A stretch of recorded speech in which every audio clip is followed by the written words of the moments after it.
জগন্নাথ বিশ্ববিদ্যালয়ের সহ-সমন্বয়ক আন্দোলনের সূত্রপাত ভাই। ছাত্রলীগ ফিরে এসেছে সহ-সমন্বয়ক পরিচয়। সম্প্রতি সামাজিক যোগাযোগ মাধ্যমে ছড়িয়ে পড়া এক ভিডিওতে দেখা যায় বাসের হেলপারকে মারধর করছেন এক যুবক। মারমুখী সে যুবক নিজেকে পরিচয় দেন জগন্নাথ বিশ্ববিদ্যালয়ের সহ-সমন্বয়ক হিসেবে। ভিডিওটি ছড়িয়ে পড়ার পর থেকেই কটূক্তির শিকার হচ্ছেন বৈষম্য বিরোধী ছাত্র আন্দোলনের সমন্বয়ক ও সাধারণ শিক্ষার্থীরা।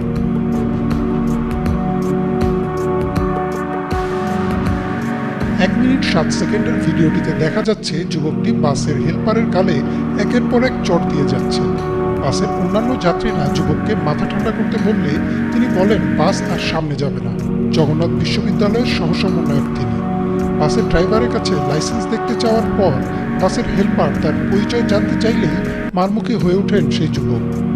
এক পর্যায়ে মানিব্যাগ থেকে একটি পরিচয়পত্র বের করে দেখান। পরে মোবাইল বের করে কাউকে ফোন করতেও দেখা যায় তাকে।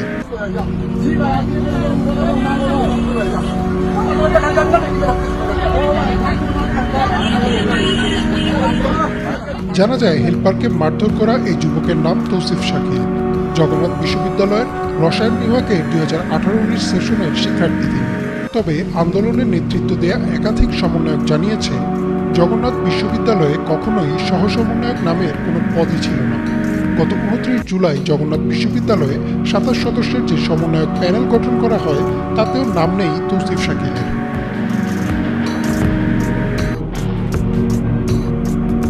অভিযোগ উঠেছে শাকিল জগন্নাথ বিশ্ববিদ্যালয়ের শাখা ছাত্রলীগের সাথে সরাসরি যুক্ত ছিলেন। সর্বশেষ ছাত্রলীগ পরিচয় ব্যবহার করে বিশ্ববিদ্যালয়ের উত্তরণ বাস কমিটির সহসভাপতির পদ দখল করে নেন। কিন্তু জুলাই ছাত্র আন্দোলনের বিরুদ্ধে অবস্থান নেয় তাকে উত্তরণ বাস থেকে অবাঞ্ছিত ঘোষণা করেন সাধারণ শিক্ষার্থীরা।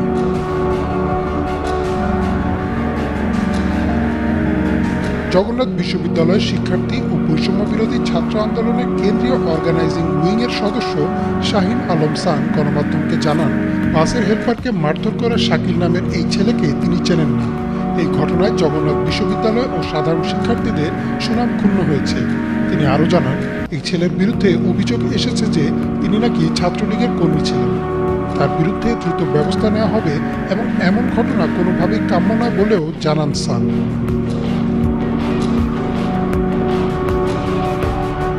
অন্যদিকে এই ঘটনার পরে বিভিন্ন বিশ্ববিদ্যালয়ের শিক্ষার্থীরা সাফ জানিয়ে দিয়েছেন ক্যাম্পাসে কোনো রকমের সমন্বয়ক পরিচয় দেখতে চান না তারা।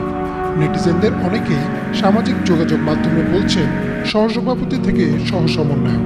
এবার সমন্বয়ক পরিচয়ে ফিরে আসতে চাইছে ছাত্রলীগ।